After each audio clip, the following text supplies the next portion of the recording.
Salut tout le monde, on va en parler sur tous les matchs des sélections nationales.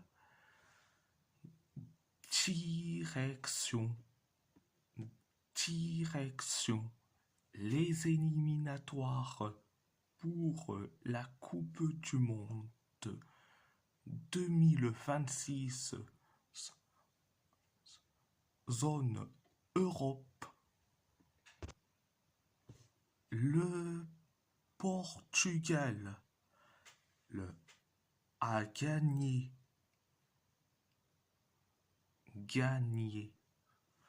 face à l'Arménie. L'Arménie 9-1, un but de Renato Veiga, un but de Gonçalo Ramos, un triplé de João Neves, un triplé de Bruno Fernandes, donc 2 sur penalty, et un but de Francisco Conceição pour la Seleção portugaise, un but de Edouard Spertian pour l'Arménie. Première période, ça a été ultra bien. 7 minutes après le coup d'envoi de la première période, on inscrit le but du 1-0. C'est Renato Veiga qui met le but du 1-0. Après le 1-0, 11 minutes plus tard, on encaisse le but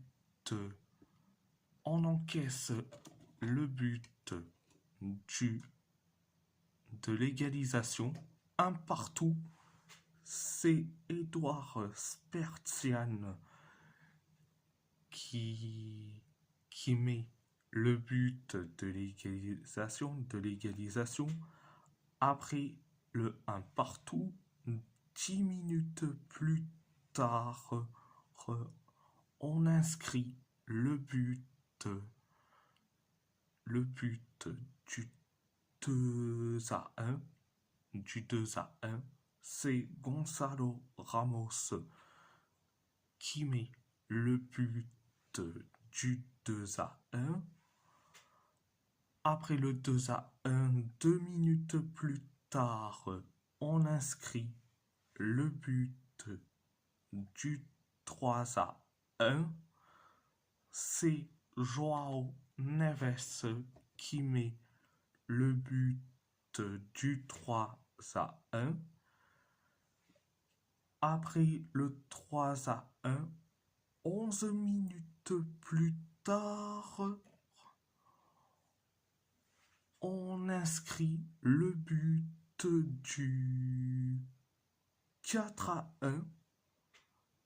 C'est João Neves qui a inscrit le but du 4-1 et en plus son doublé et en plus son premier coup franc avec la Seleção portugaise. Après le 4-1, 7 minutes plus tard, penalty pour le Portugal après la faute de Karen Mouradian sur Ruben Dias, donc penalty pour le Portugal. C'est Bruno Fernandes qui s'en charge et résultat, penalty transformé et le but du 5-1. C'était la première période. La deuxième période, ça a été ultra bien. La deuxième période, ça a été ultra bien. 6 minutes après le coup d'envoi de la deuxième période, on inscrit le but du 6-1.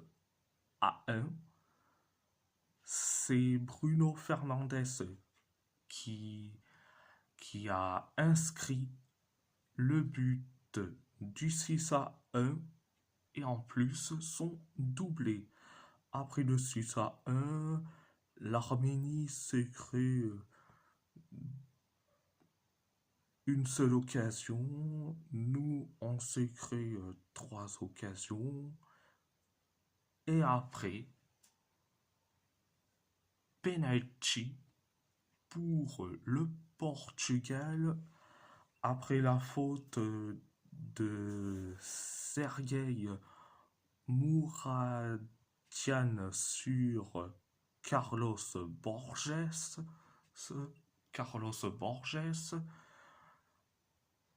Je sais que certains vont me dire il s'appelle pas Carlos Borges, mais il s'appelle Carlos Forbes.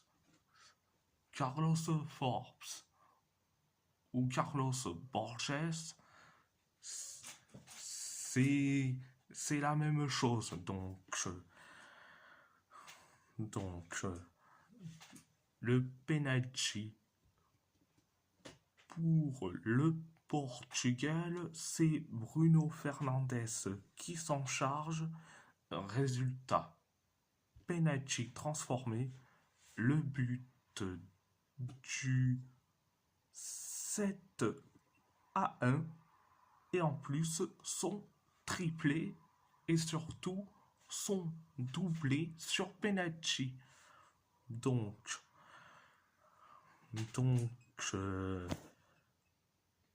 après le 7-1, 9 minutes plus tard, on inscrit le but du 8-1. C'est Joao Neves qui marque le but du 8-1 en mode renard des surfaces. Donc après le 8-1,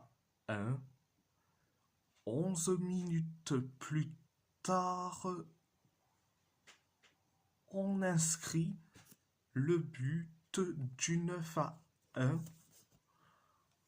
C'est Francisco Conceição qui marque le but du 9-1. Donc voilà, c'était la deuxième période. Alors, et c'est là où je vais mettre ce débat. Est-ce que le Portugal est meilleur sans Cristiano Ronaldo? Si le Portugal est meilleur sans Cristiano Ronaldo? Eh bien, la réponse est oui. Le Portugal est meilleur sans Ronaldo. Il y a du collectif, il y a du collectif, ça joue bien, ça pense pas à leur gueule. Il y a du collectif, il y a moins de problèmes extrasportifs, moins de problèmes de comportement, mais on voit bien qu'ils sont libérés. Et surtout, il y a pas de... Ouais, vous pouvez me faire siffler,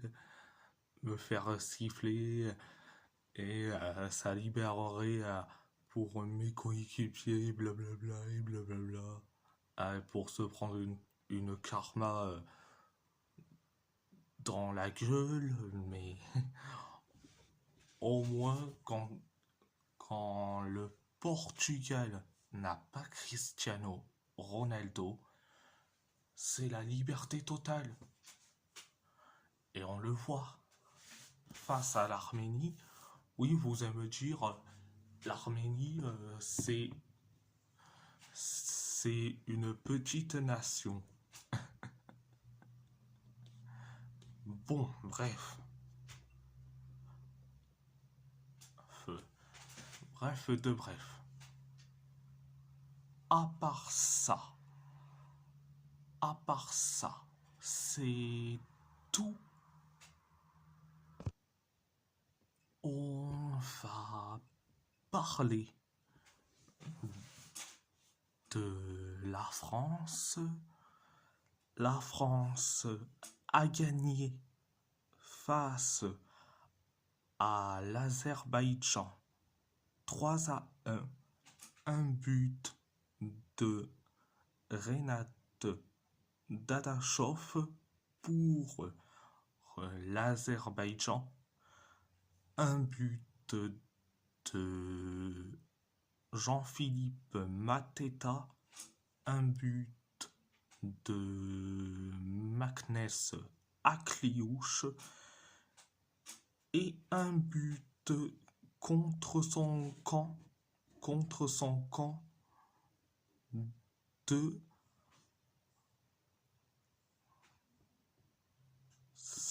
Sakroudine Magomedaliev pour les Bleus. Les Bleus. Première période. Ça a été bien. 4 minutes. 4 minutes après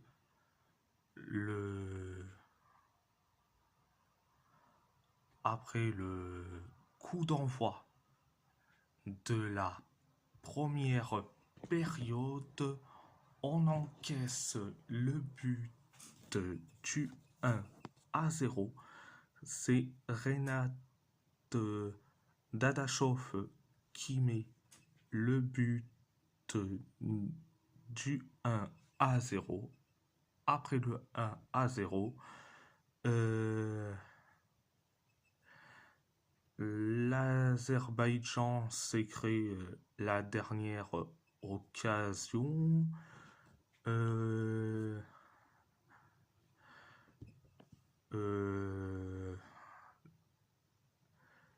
Nous, on s'est créé une seule occasion et après, on inscrit le but de l'égalisation.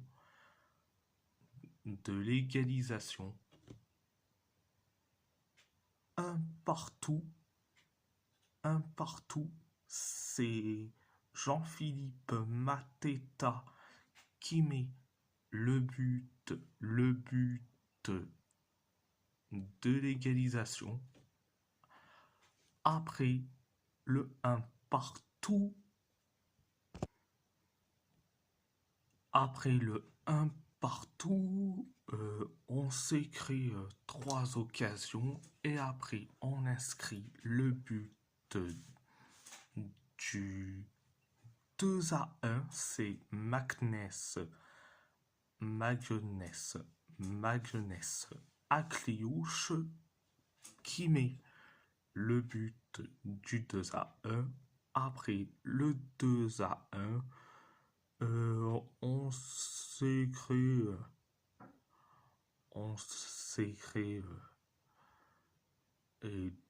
deux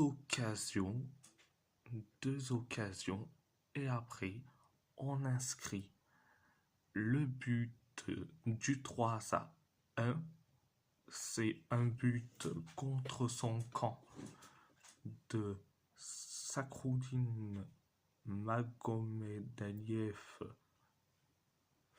Donc voilà, c'était la première période. La deuxième période, ça a été limité. On s'est créé une tonne d'occasions en deuxième période, mais on s'est créé une tonne d'occasions. Mais une tonne d'occasions énorme. Donc voilà, c'était la deuxième période. À part ça, c'est tout. On va parler de l'Italie. L'Italie a perdu face à la Norvège 4-1. Un but de Francesco Pio Esposito pour la squadra azzurra. Un but d'Antonio Nusa, un doublé de Erling Haaland et un but de Jørgen Strand Larsen pour la Norvège. Première période, ça a été bien, mais sans plus. 11 minutes après le coup d'envoi de la première période, on inscrit le but du 1-0. Le but du 1-0, c'est Francesco Pio Esposito qui met le but du 1-0. Après le 1-0, on s'est créé trois occasions. La Norvège, une seule occasion. Pareil pour nous. C'était la première période. La deuxième période, ça a été catastrophique. La Norvège s'est créée une seule occasion. Pareil pour nous. La Norvège s'est créée trois occasions et après on encaisse le but de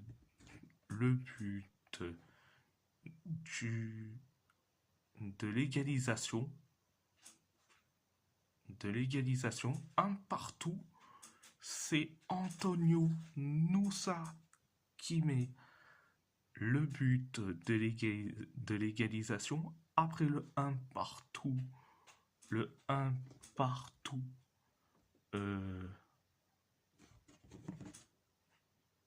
15 minutes plus tard, on encaisse le but du 2-1. C'est Erling Haaland qui met le but du 2-1. Après le 2-1, une minute plus tard, on encaisse le but du 3-1. C'est Erling Haaland qui met le 3-1 et en plus son doublé. Après le 3-1, on s'est créé 4 occasions, la Norvège 2 occasions, et après on encaisse le but du 4-1. C'est Jørgen Strand Larsen qui met le 4-1. Donc voilà, c'était la deuxième période. Bon, c'est direction les barrages, comme d'hab. Donc voilà. Donc à part ça, c'est tout. À part ça, c'est tout. Direction.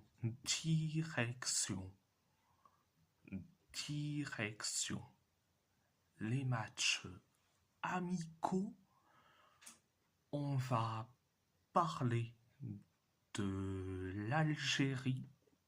L'Algérie a gagné face à l'Arabie Saoudite 2-0. 2-0. Un but sur penalty de Riyad Mahrez et un but de Rafik Belrali. Première période, ça a été limité. 3 coups francs hasardeux. Un coup franc du côté algérien qui est hasardeux. Un coup franc côté saoudien, c'est aussi hasardeux. Et un autre coup franc côté algérien, il est aussi hasardeux comme pas possible. Pourquoi? Quand tu tires un coup franc, tu trouves soit tu crées des occasions, soit tu fais carrément tu peux chercher un coéquipier. Non. Ça, il tire son coup franc sur le gardien. Donc, mais après, il y a eu quelques actions du côté saoudien. Nous, on s'est créé 2 occasions. Donc, il y a eu quelques actions du côté saoudien. Donc, voilà, c'était la première période. La deuxième période, ça a été bien.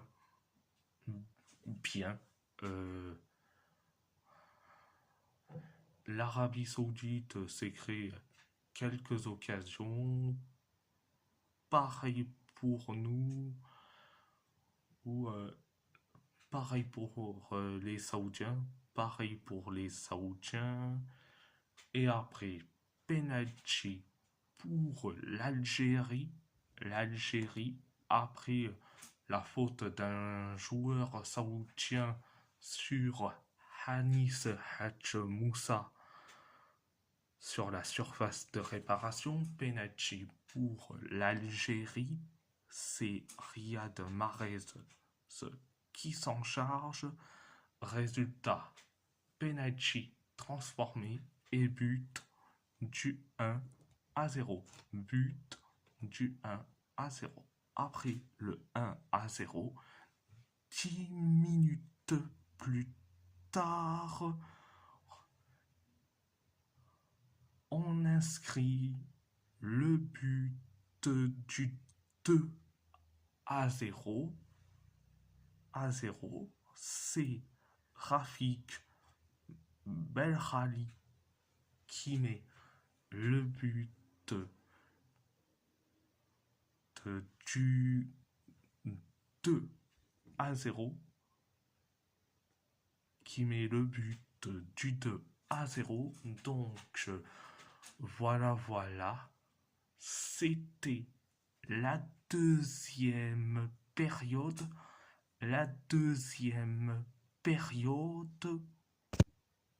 C'était la deuxième période. À part ça, c'est tout.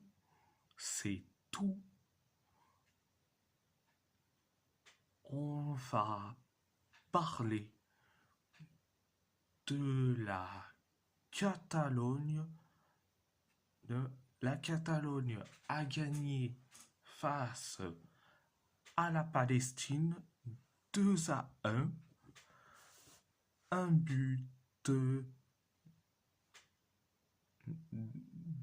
de Ili Sanchez, un but de Joel Roca pour la Catalogne.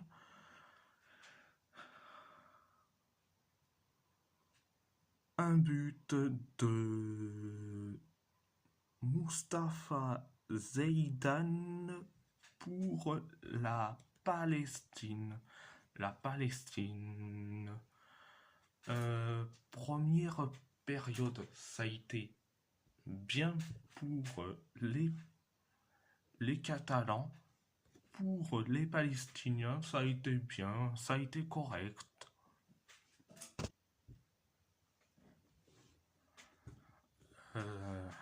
5 minutes après le coup d'envoi de la première période,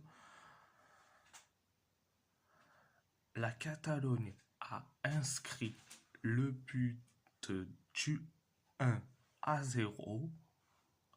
C'est Ili Sanchez qui met le but du 1-0 sur un coup franc de Sergio Gomez. Donc, après le 1-0, et il y a eu des occasions du côté catalan. Il y a eu certes quelques occasions du côté palestinien. Et après, la Catalogne a inscrit le but du 2-0.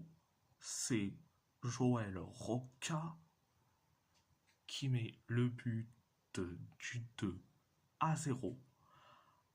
Après le 2-0, 2 minutes plus tard, la Palestine a inscrit le but du 2-1. C'est Mustapha Zeidan qui met le but du 2-1 sur un corner d'un joueur palestinien. Donc après le 2-1, il y a eu quelques occasions du côté palestinien. Donc voilà, c'était la première période. La deuxième période, ça a été tranquille. La deuxième période, que ça soit du côté catalan et du côté palestinien, ça a été tranquille. Il y a eu des occasions côté palestinien, des occasions du côté catalan, des occasions du côté palestinien, des occasions du côté catalan. Donc voilà, c'était la deuxième période. Et si la vidéo vous plaît, abonnez-vous abonnez-vous à ma chaîne YouTube, likez, commentez si vous avez envie ou pas. C'est votre choix. À part ça, je vous laisse et merci beaucoup. Un grand merci beaucoup.